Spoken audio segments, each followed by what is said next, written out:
Alrighty.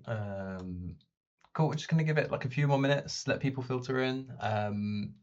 People have been sending some questions today. I actually feel bad when I was putting together the question list. I was like, I feel like all of these are only going to be answerable by Toby, but I've kind of I've scraped the barrel to kind of give myself some as well, so I don't have to just get Toby to answer absolutely all of the questions. But I think there's some cool game design ones that we're going to tackle today that carried over from the last AMA. And I'm excited to hear some of the answers as well. So Yeah, there's some crackers in there. I was actually really pleased. It's always a bit nerve-wracking to hear, oh, yeah, there's a list of questions for you to yeah. answer, but they're all pretty insightful and like quite fun to answer, I guess, because it's stuff that, at this early stage of development, we've just straight up not been asked or not really talked about. And Yeah. obviously, I think is this the first? Am I the first game designer on Yeah. a Q&A? This is the Wow. second Okay. one. Yeah. Yeah. So this is a look behind the curtain. Yeah. Not sure you want to see behind the curtain, but Yeah. it's Too there. late now. Cool. We'll give it a couple minutes, just to let people come through. I guess for anyone in here that doesn't know who we are, we can do some introductions. I can start. I'm Avid Joe. I'm the community manager here at Avid Games, and I kind of like am responsible for pinging you and making sure that you kind of know things in a somewhat reasonably timed fashion. And we're joined today by Excellent drum roll, thank you. yes. I'm AvidTobes, Toby. Call me either of those things. That's totally fine. I'm the gameplay lead, so basically heading the game design team for Wildcards.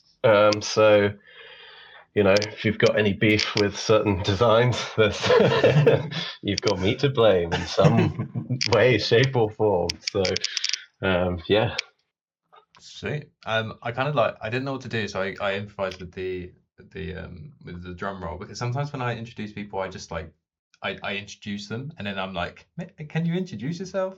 So I was like, I gotta go freestyle here.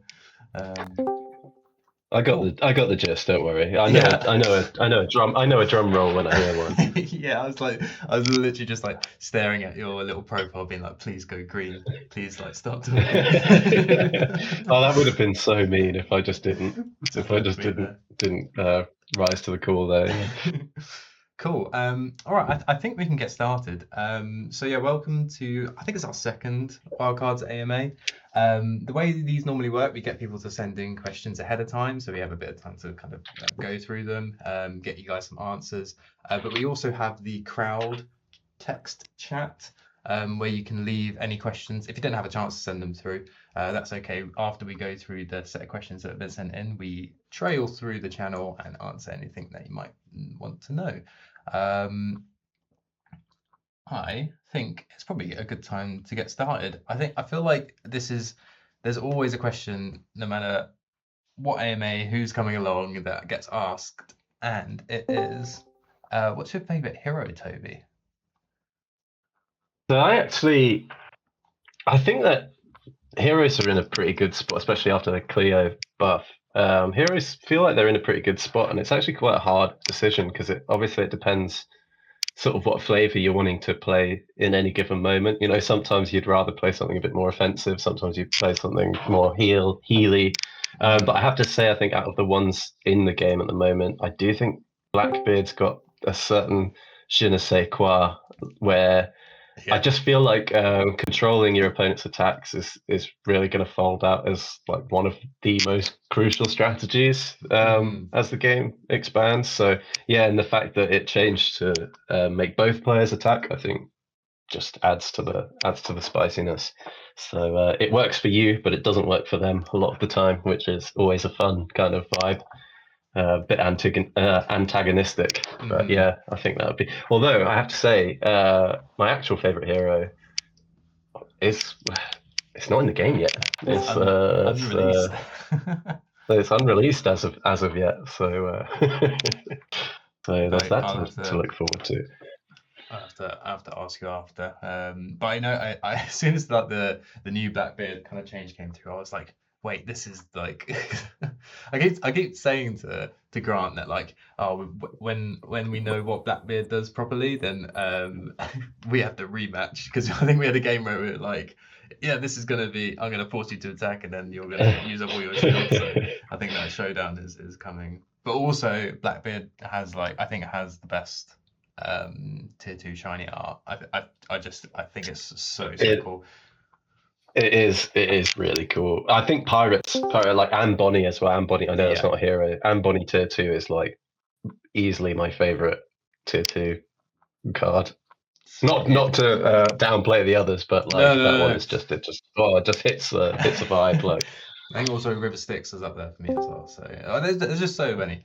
All right. Well, this is kind of like similar. I'm warming it up. This is a smooth transition. But an yeah, interesting yeah. question that got sent in was, what was your favorite card before the game released, and what is your favorite card currently? I think someone's just interested to see if that changed after Yeah, it released. yeah. I mean, it's funny because development, like iteration on the actual mechanics of the game was quite fast paced. So there were times where we had card designs that worked in sort of one iteration of the game, but then we'd change something a bit more fundamental, and it would mean that sort of card stopped working. We had to redesign it. We had a couple of cards with cycle abilities, which I don't know Mm. if anyone who's been around for a long time, they may have caught a glimpse of them right at the very start of the alpha. Mm. But basically, what it could do was a cycle ability could forcibly cycle itself out of your hand when it procs. The only issue with that is that it created quite a few issues in testing, and obviously smaller decks. If a card cycles, for example, on draw, well, then you've just got an 11 card deck, which is a massive advantage to cycling. So Yeah, we've put a pin in that for now, but I was thinking it could probably make an interesting mechanic for future cards or heroes once we can iron out the wrinkles. But currently in the game, and I think this is a weird answer, but I would actually say Shuriken is my favorite in terms of just the conciseness and the theming and the vision of the card. I know that sounds yeah. weird, but I love the idea of a card that resets itself to a 2/2. I know it's not, it's not going to win you a game, but just the idea of a sort of I was thinking of when designing it, I was just thinking of, having a disposable weapon, Hmm. and I'm just imagining a guy with loads of shurikens, and every time you play that card, you're throwing a new shuriken. So when it comes back, that's a brand new. Can't explain it, but maybe I'm just a weirdo. But yeah, I just find that card really, really satisfying. I don't know No, why. I have that same like visualization of like playing the ninja card, like the first game when we kind of got into the soft launch. I was like, yeah, I'm gonna go ninja. I've seen all these T-Rex decks, and then like just defeating myself completely and just seeing like a ninja boomerang No, yeah. mid game. The old T-Rex cell phone I think it's a bit of a Joe classic now Yeah, from I remember when we were testing. Yeah. I was playing with Schmengar, who's actually tuning in. We were talking in Discord, and he was like, "Joe, you've lost." And I was like, "Hang on a sec, we're still playing. This is still a battle to the end." He's like, "No, no, you've already lost. Like you don't understand." Yeah. But Yeah. no, that's really cool. Um, cool. Another one that was sent in. What sort of hero deck or playstyle has been the most fun to design through like soft launch and alpha? I mean, it's again, it's such a tricky question because I think that the whole team's done a really good job bringing things into sort of character. I feel like we've been quite good at not getting too lost in the weeds with numbers. Obviously, numbers are important to anyone Hmm. who's about to start shaking uncontrollably at that statement. But I think that there's so much character already in all of the heroes and in so many of the decks you can build. I think that's a result probably of just like how collaborative the process has been in designing cards. Like each collection basically goes through at least 3 people prior to Hmm. actually testing it. And it's really crazy how everyone sort of interprets it differently. So one thing we did was for example, I would design a hero and then send that off to the rest of the team, and Yeah. they would design a hero and send it to me, and we would then design the collection sort of that hero is vaguely in. Obviously, heroes aren't in collections, but you know what I'm Yeah. saying. Yeah. Yeah. Like if it's a pirate, if it's Blackbeard, then we've designed the pirate collection sort of around Blackbeard a bit. Mm. But the way that people interpret it, like I would write a hero ability thinking this is perfect for this precise deck, and whoever was doing the next part of the design would have interpreted it completely differently and taken a completely different angle on it. And yeah, I just think that's testament to sort of how much scope there is and how wonky deck building can be, which I Yeah. always Yeah. find is, that was a massive strength of Q, I think, the diversity of deck building. And so, I mean, I haven't really answered the question. The short answer is I actually don't, I think they've all been really fun to design. There's not been a point where it's been like, oh, what are we going to do for this one? There's always something sort of intuitive to take out. And that's also helped by the choice of content that we've got in the first sway. That's been really Mm. easy to work with, easy to theme around, and easy to translate to sort of gameplay concepts. Yeah, well, I think like I kind of forgot what the question was because I was just so interested by that kind of like designing the hero then passing it off to someone else to then design the collection just sounds like a really fun. There must have been some moments where you're just like excited to see what people came back with in terms of Yeah, what the collection looked like. yeah, and well, it just sort of it expands your own sort of understanding of the game as well because you realize that it's quite easy when designing abilities to get tunnel vision for, Mm. for example, oh, well, these cards are all this thing, so they should all sort of behave like that thing behaves in real life in the game. Yeah. Sharks should be bitey and aggressive, for Yeah, example. yeah, But when you sort of collaborate more in the design process, I think that those you realize those are only your preconceptions, and other people have different preconceptions, and that's a real boon for just creating something diverse and something interesting at the end of it. yeah. And I think like the thing that I think we keep coming back to as like a team with the heroes is like we do want players to be able to like kind of take a hero they really love and then kind of make kind of go whatever direction they want to in terms of collections and cards. So it is cool to hear that like the design process kind of went that way as well.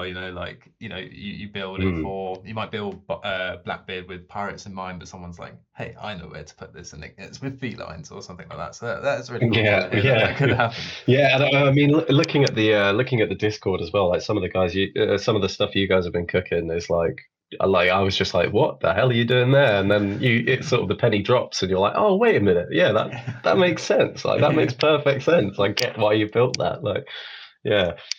It's funny how often we like kind of like catch up about things and we're like, where is this deck build from? Like, how are you just like one shotting me? It's like, oh, it's from Discord. Like, yeah, cool, all right.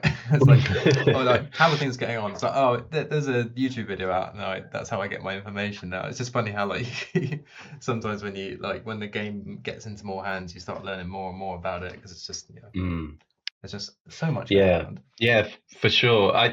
Just one sort of addendum to that would be like it's really interesting how much the community's perspective on our designs actually informs future designs. So when we see people, I can't remember, there was a really old video. I think it was a video of Valve software, and they were basically saying, well, if a tester keeps trying to do something, maybe they should be able to do that. And that's sort of an ethos that we pulled in, where it's Mm. like if we see people really wanting to build a certain way or really wanting to try a certain thing, I think it's in everyone's interest to enable them to do that. Mm. It just, it just makes for a more interesting game in the long term, within reason. Obviously, if someone Yeah. goes, yeah, this card should do 100 attack, then obviously maybe not. But if it's interesting and sort of curious, then there's a good chance that it will inform future cards. Nice. Yeah. So yeah, keep the feedback coming, guys, and let us know what you're enjoying and what you're frustrated about. That helps us as well, but also what you're enjoying. Um, it looks like we're kind of like filling up a little bit. There's a few more people here. If you haven't been to the AMAs before, we're going through the pre-sent in questions. I need to find a better term for that. There's got to be a better way to say that. I don't, people that send stuff ahead. But you can also let us know your questions in the text channel or the crowd, and once we go through all the questions that were sent in, we'll go back through those as well. So it's not just exclusive to those who sent ahead. So keep the questions coming, and we'll get around to them. One question that was sent in, which I think is on the minds of like most people in the Discord and playing the game at the minute, and I think I can attempt to shine a light on this, is: are we planning to release new collections and heroes soon? The short answer to this is yes. And the current plan is that once we launch globally, which is coming very, very soon. In the next sort of few days, we'll be able to give you much more detail about the when and where for that. But it should mark the start of our release schedule, which will indeed consist of new collections and heroes cards. But yeah, we'll be given an update on when that global launch date is very, very soon. But it's like very, very soon. So new stuff will be in your hands. Yeah, very, very soon. Hell yeah. Hell yeah. I think people Very already know soon. very soon. I think people already know with like the process of getting iOS out into the soft launch. They know that sometimes it's like we have a date and we want to say it, but we're holding off until we know for sure this time. So yeah, it's going to be a fun time. Cool. Next question. This is actually one I'm actually really excited to hear. During the development phase, because a lot went on during the development phase, as we covered in the last AMA. Yeah, it did. What was the weirdest idea that kind of had to be scrapped? Can be like early on as well. Yeah. I mean, it's actually kind of it was such a blur because we were iterating so quickly and making sort of big changes quite frivolously. But I think you sort of have to, because you need to find your footing. Like, what's the game's identity? Particularly when we've got another TCG game in our roster, you really want them to have sort of something unique to draw you either way. I would say there was a brief period where I remember pitching, what if Q had double the cards in a deck and you could stack multiples? And I think for people who are like TCG players, if you play like Magic or something, that is quite a natural thing to wonder, because deck sizes in other TCGs are generally much bigger and you generally can use duplicates. But from a design standpoint, it was just like I was trying to think of sort of what would abilities look like, how would a deck, what would you make a deck out of? And you start to realize that you'd have to start imposing so many restrictions on deck building that it became just a bit infeasible to really get to the bottom of. I think it's a cool idea, and potentially in the future, if we expand the scope of, for example, events in wildcards, I could imagine a world where maybe we do have events that have different deck sizes or something. I'm sure if any of our devs are in the call right now, they're probably not pleased with me saying that. But yeah, pending headaches, I think that's still a really cool idea and could be really interesting. But I'm glad that we went with 12. I think it's just it's so clean. But yeah, I'd say that's probably among the sort of weirder ideas when you look at it through an Avid lens. It's not really our bread and butter to make a traditional sort of TCG. I think it's always funny when you get to like the AMAs, and because I think people are just interested in like the the ideation stage and hearing what ideas people were like thinking about and what came to light. But it's always funny how we have to like preface it being like for any devs listening, we're not putting things in concrete here, don't worry. We always have to clarify, like, I don't run the company, I'm not your boss, like I don't control this stuff. I can merely suggest that this might be something that we'd be interested in.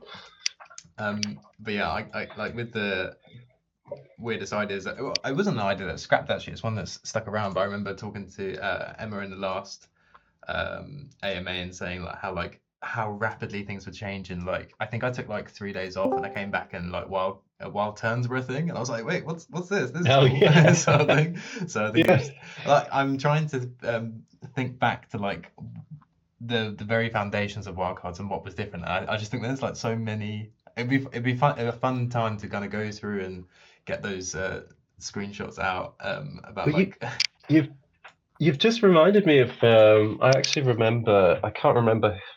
Someone was off for a period where, and in that time, um, basically there was a phase of development where yes, it was Grant, and it I was was exactly kind that's exactly what I was just about to talk about. Basically, we were looking at ways to just spice it up and differentiate the game a bit more from Q. So it did resemble Q a lot more in the early phases of development.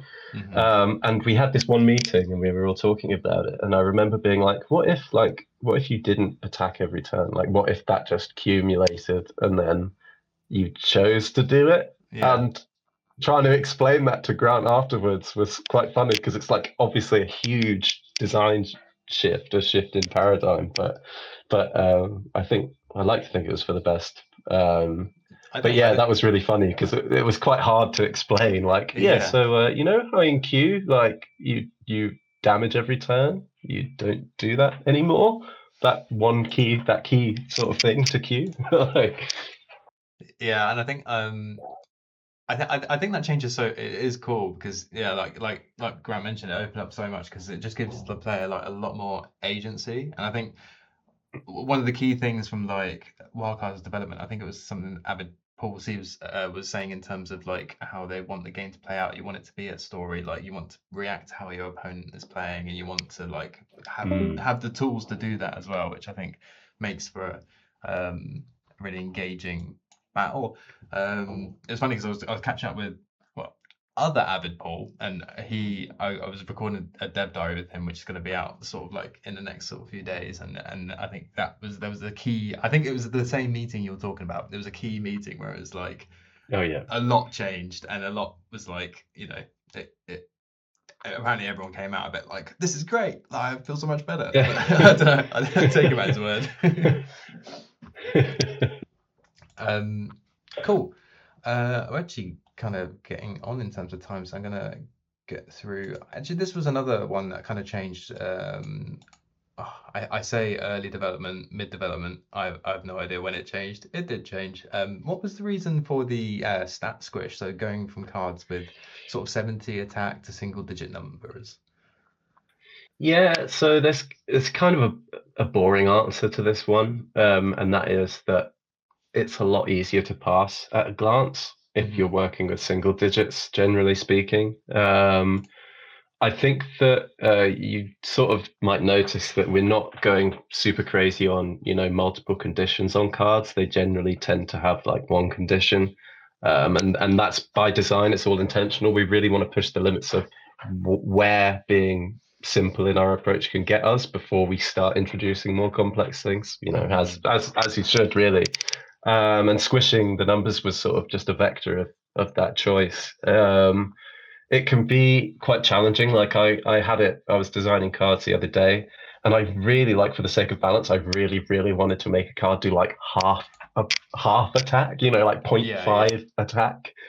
But I actually think that limitations like that, not to get all sort of meta, but I think limitations like that really breed creativity and encourage a bit more out of the box thinking. Because then, in order to sort of replicate what I wanted, what I envisioned the card to be, I had to think of other ways hmm to mitigate, to sort of carry that vibe across. I couldn't just go, oh well, I'll just drop the number down because it was either one Yeah. or zero. Like I had to think outside the box, and I think it can be really interesting.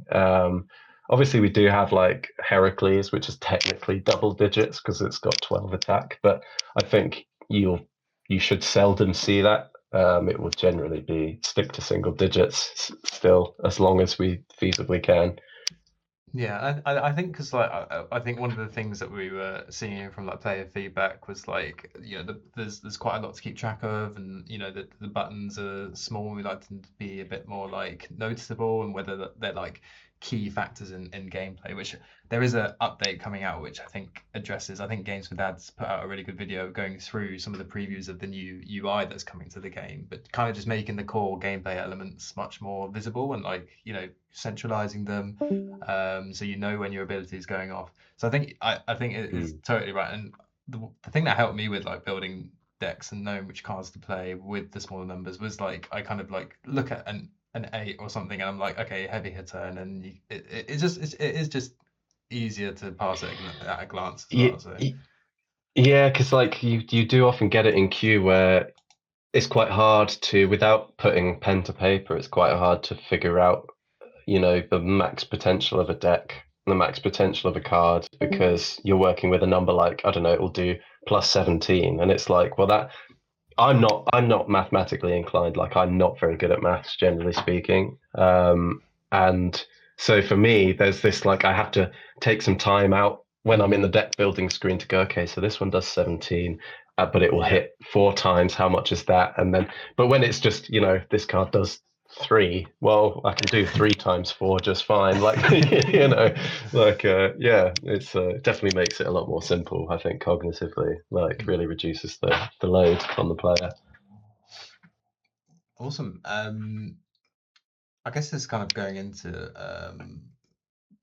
not necessarily making things more complex, but is there any design space for heroes with no abilities or like passive abilities and or cards that kind of consume hero charge for an effect? I guess that's like three Yeah, questions. So, yeah. I mean, I'll sort of chuck through it. yeah. I think that's a really interesting question, and it's something that I think we've all thought about on the design team. I can't answer concretely as to what the future might hold, but I think logically there would be a place for something passive, and there's definitely a place for like, you know, if a hero had 100 HP but it didn't do anything, would that be fair? Like, well, Hmm. just as an example, you can sort of see a world where that might be an interesting choice to make, as long as it wasn't, you know, overtuned or anything. It would be really funny as well if it was like a high HP hero, it does nothing, and it was like a pet rock. Like thematically, it could be really funny to do something like that. But for cards and consuming charge, it's quite a tantalizing idea, I think, and Hmm. I would say that it's probably within scope in the future, because I think that that introduces another great dynamic wherein you have to decide whether or not you want to proc the card. And I love Yeah. the idea of user choice. You know, will I proc this card now and delay my hero by a turn, or do I wait for my hero to activate, keep this card in my hand, and then proc it once I get an extra charge? I think there's a lot of yeah, there's a lot of sort of interesting ways that that idea could develop, but we've yet to explore them. I will caveat, so no guarantee, but I do think it is an interesting idea, and I can imagine it fitting the game quite well. Hmm. Well, I'm just excited about the pet rock hero that I'm going to be using every time to That is frustrate definitely my not planned. That's opponent. definitely not planned. Just Damn it.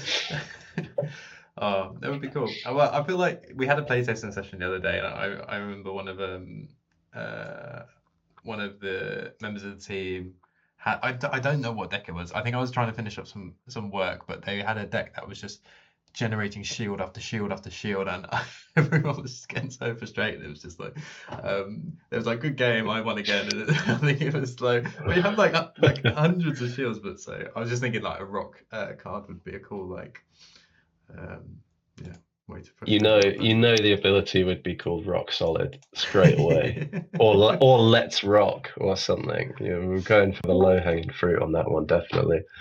Oh yeah, Grant remembers the impenetrable fortress deck as a good name for it. um, Cool.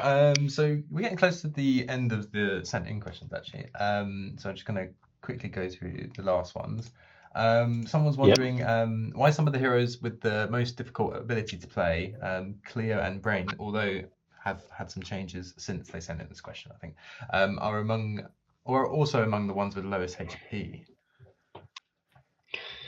I think the simplest answer to this is that we're human on the design team, and we can sort of overlook overlook things sometimes. But I think the more detailed answer would be that sometimes when you're iterating quite quick, we tend to iterate quite quickly on designs, and just if we think something's not working, we just try something different, and then that's better, so we push more in that direction, whatever it may be. um, Sometimes we make changes in a vacuum, so like we might make an ability slightly weaker and not compensate the HP to then not raise the HP to Yeah. match that weaker ability. So when you do iterate in game design, I think it's quite good practice to take things one at a time and see what changes. If you go in and you change too much, if you're changing the HP and the ability at the same time, it can be quite confusing as to which changes were the impactful changes, which changes were the right changes to make, and which ones are maybe the ones that you don't need to make. And it can lead you to have sort of incorrect assumptions about a card. So I think in the circumstance of like Cleo and Brain, it's more so just that we've been mucking around and haven't seen it as like a super big issue. But that's not to say that we're not dead keen to hear feedback and make tweaks to those cards. I think it's just that there's a priority to changes, and yeah, generally sometimes we miss things, sometimes we get things wrong. But we are all ears for when that may or may not happen. I'm seeing Brain to 80 HP, so there's some feedback on the fly going on Start in the the crowd. petition. Yeah. Awesome, thank you. Okay, there were some other questions I'm going to go through as well that were sent in. This is one that's been asked in the Discord a little bit, and I think I always like to preface all my answers with "I think," just in case they're kind of wrong and skewed, so I can redeem myself. But will the game remain ad free? The short answer is that there aren't any sort of plans to implement ads at this time, and I don't think there are any current plans to implement them in the future. It's not something that we're ruling them out, sort of depending on various things. We might revisit how ads work in the future right now, but right now the intent is for the game to remain ad free, which is very cool, I think. And I think I said the short answer is, and then proceeded with a long answer there, but I hope that kind of clears things up on that front. There was a question someone sent in, and usually when people send in questions, they come in to hear the answer. I was a bit confused about what this question meant, and I think we went back and forth about like what they were asking. Are there any plans to expand the level up collection soon? I thought this was about having more cards to get in the XP rewards. I interpreted it differently to that. Yeah. And the question wasn't that. Okay, it was Sydney's question. All right, Sydney, if you want to throw it in the chat, there are a few avids here that will. I assume you mean, will we add cards to dogs and ingenious inventions and Vikings? Yeah. So okay, cool. I yes, definitely. As to when, not sure. That's as simple an answer as I can give. I don't know exactly when, but yeah. I mean, I prepared an answer, but it was not very like. I feel like it would cause more confusion if I tried to answer the question that I thought you asked. So I'm just gonna leave it. I'm just gonna leave it. Okay, we did have one that came in. It was slightly late, so I don't know if you fancy taking this on. But what is the thought process behind the playability of some cards? Like, for example, Wicker Man was recently hit with a nerf, but still kept as a unique and useful, powerful card. While certain cards come out as underwhelming or underpowered from the gate, are those fine to keep as is, or are they expected to be brought up from time to time? I guess it's about kind of like you kind of covered it in your last question about quick changes and sort of seeing how they go. Yeah, I mean it is really case by case. Like I think that some cards have more, and this isn't to poo-poo any cards in the game, but I think some cards have more like thematic potential that could be reached. So like if we see a card and it's got a really strong theme, so like Wicker Man, I think is just a really cool. It's got really cool art. It's like a very strong. There's a very strong translation to the gameplay there because of the burn, and all of that. And so in cases like that, I think we're much more keen to make cards like that feel thematic and feel good within that theme. But there's also the factor of, rarity. I would say, generally speaking, epics and legendary cards, if they come out and the community thinks they could be better, that's probably more likely to be tweaked, as we want epics and legendaries to feel epic or legendary. Like you want to feel really good getting them, and you want to feel really good playing them. Whereas I think commons are probably less of a priority on that front. That isn't to say that we don't touch commons, we don't touch rares. Obviously, if there's an obvious solution to a complaint that someone has about a lower rarity card, then it's quite likely that we'll follow that solution.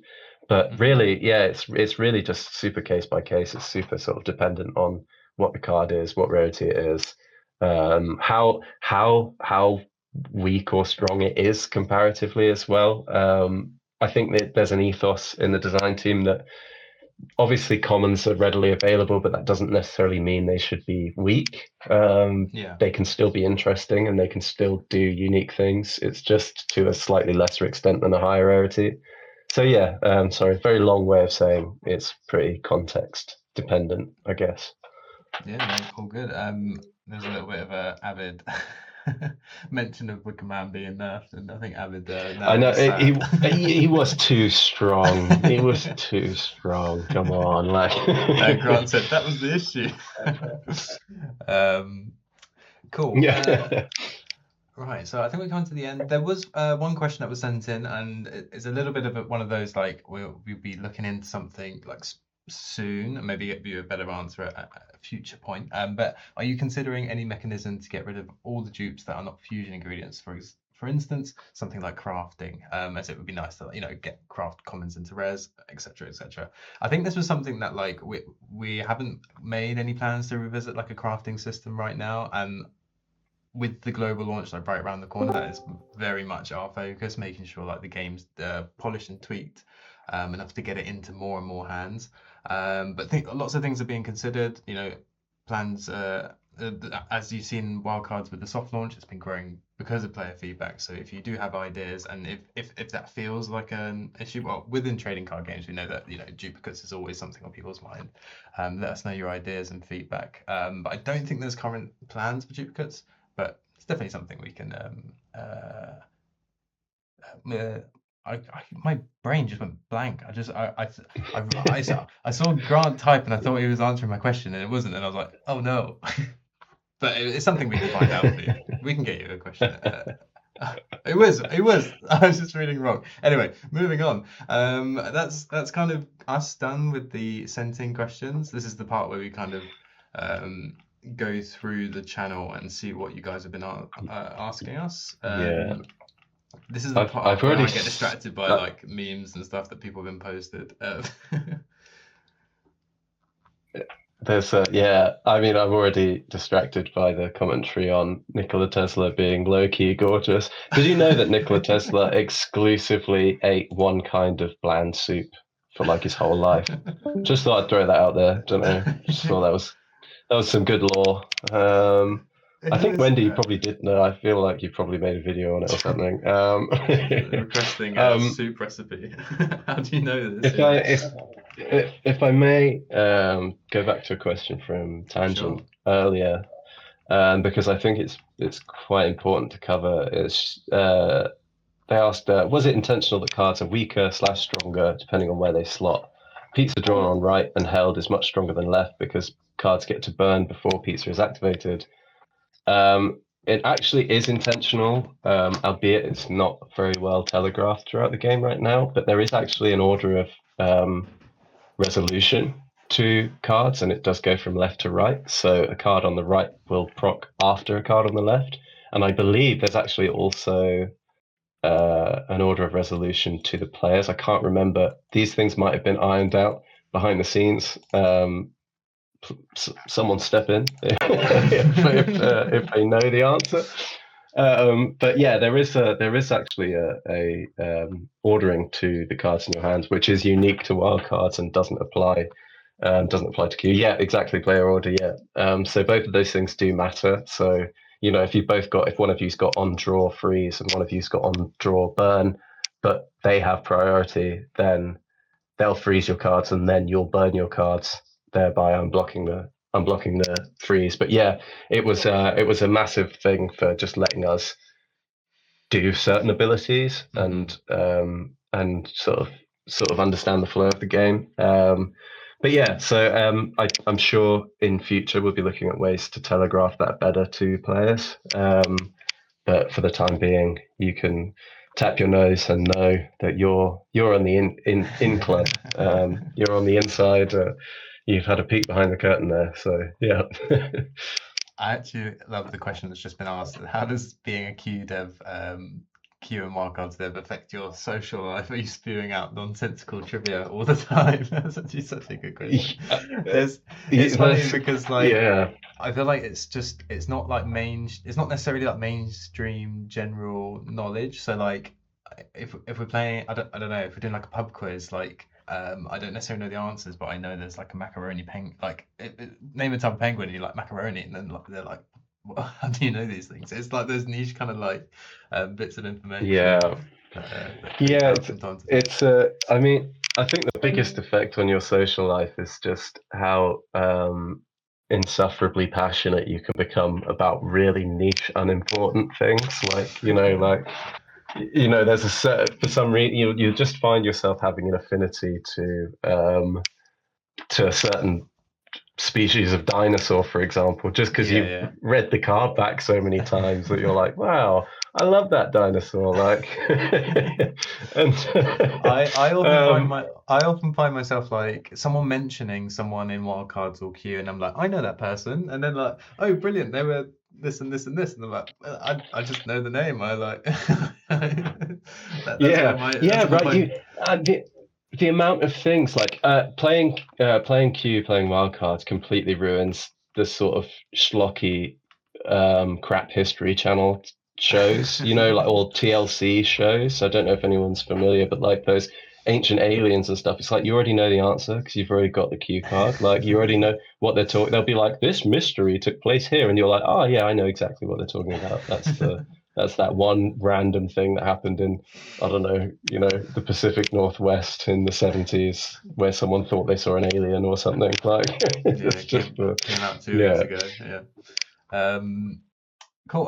There was a question like right at the beginning, which I thought I'd cover now because I know people are being dipping in and out. But iOS in the US when, and when will the game be available in other regions? So we're currently working towards getting the game into a place where we're kind of like hurtling towards global launch at the minute, and within the next sort of few days we'll have some more specific dates on when you can expect them. I think because how we've been doing our soft launch is like going territory by territory. We're going to be reaching it sounds I want to say finish line, definitely not the finish line because the game will still grow and develop for years to come, but that is when we're getting to that milestone, so keep your eyes peeled for more details. I think there's been like teasers in the news, or that might be coming sort of tomorrow, but definitely more details coming up. I'm gonna keep scrolling down. Toby, if you want to take the question, if there's any, because like when I'm scrolled up I can't read what people are saying right now, so I will hunt and you can talk to the people. Yeah, I mean, what can I say? This is like on a talk show where they go, or on Hot Ones where they're like, "Hey, have you got anything to promote?" And I'll be like, "Yeah, my new film's coming out next year. It's called Game Designer Goes Mental 3." I don't know where that Three. came from, but yeah, 3. Yeah, there's been 3 of those. Yeah, yeah. Okay, no, that's not. I don't. Yeah, I mean, I don't really know. Wow, that's a very good. Even in text, I read that in the voice of the Hot Ones guy. This camera, that camera. Let us know what's going on in your life, Jobs. Is there going to be any new cars anytime soon? Literally just came in. Squiddy, yes, there is. very soon. So do keep your eyes peeled. Not literally, that would be disgusting and very horrifying. But yes, there will be new cards, and they will be coming soon. And they are looking very cool, if I do say so myself. New cards, I believe that once we hit global launch, it's also when the release schedule starts. I think the dates might like move slightly, or they could do, but that's the general plan at the minute. So once it get wildcards into more hands, then the content will flow. Please, any Avid, correct me if that's incorrect. But I think that's right. I think that's I think that's my understanding as well. So hopefully we're not both. We'll go with that. And Grant's understanding. Maybe we're all wrong. Maybe everyone who's showed up is wrong, but hopefully not. But yeah, guys, we've got sort of like 10-15 minutes left. So if you did have any other questions, it doesn't actually. Well, I said this last time. It doesn't have to be wildcards related, and I think people were asking me about. I've been eating like bland pasta on a Friday, and people have like caught on, and it's become a thing. So if we can skip that question again. Why have you been eating bland pasta, Joe? You should never eat bland pasta. They're so easy to make not bland. There was a Friday, and they were like, oh, what are you having for lunch? And I was like, oh, I'm having like leftover, I think it was like bolognese, but like I'd like run out of bolognese, and it was, when you kind of just got a lot of pasta, you're just like, I can get a meal out of the bottom of this pan. And then I took a picture and showed them, and like everyone was like, what the hell are you eating? I was like, oh, that's quite nice. Oh, Joe. I know, bad times. Oh, you poor guy. I'll come cook for you next time. Sweet. That sounds like a give me a shout. I'm sure it's a short hop. I think it's only a 3-hour journey there, and then 3 hours back. So. That's right. Yeah, that's right. Can we get a custom card channel, Joe? Yeah, I think the thing is with the Discord at the minute is like we want to kind of keep things. I like with some of the other Discords we have, they get quite large quite quickly. But there's definitely some when global launch comes along that we can repurpose some of those channels. But I think a custom card channel would be good. I think we wanted to wait until like the card designs were like kind of finished before we make you like assets and things like that. But I'm sure a custom card channel won't hurt anyone, because with this new update coming out, I think in the next few days, you'll all be able to see the new card designs. I kind of like it because it was like held up a little bit. I kind of forgot that hadn't no one's had that build yet with the new UI, which is really. I can't eat, and it's one of those UI changes where you're like, it's objectively awesome. Like it's so much better. Like you don't think it can get better. It can get better. It gets good. Joe, may I answer some questions? I don't know if you had anything more to say. And in this very moment, I'm just noticing a flood of questions coming in all at once, and I might do a quick fire round because I think I can answer all of these. So, Dada the Goat, will the card drops be like Eerie World, set by set, or like Q? A little bit of somewhere in the middle, I would say, is how I would describe it. Not here nor there. They're sets within a certain period of time, but the way they drop, I would say, it's not like you buy an expansion pack and it's like you get every card at once. There will be a sort of a drip feed like you. I think that's fair to say. I don't know, Joe, if you know, if you have any comment on that. I've got nothing. Yeah, cool. Sydney asked, is there any kind of wildcards content that you're hoping would be made by now and hasn't? I would say, really, I mean, I just, like with Q, I love seeing fan-made cards, particularly when they make, for example, like collections, and I like whole collections and whole albums.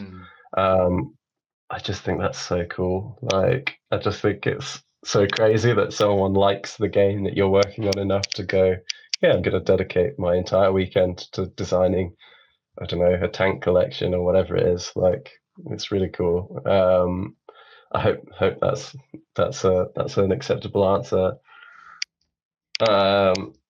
Ed's asked, are card sorting filters getting fixed anytime soon? I can only imagine they are, because our devs are so hard at work that I think that's actually fixed in the later build. It's been, I that's think been this update that is coming out imminently.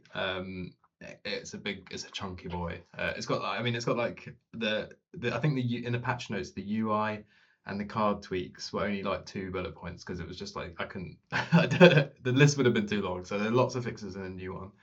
And I do think filters are in there, but obviously there are lots of filters.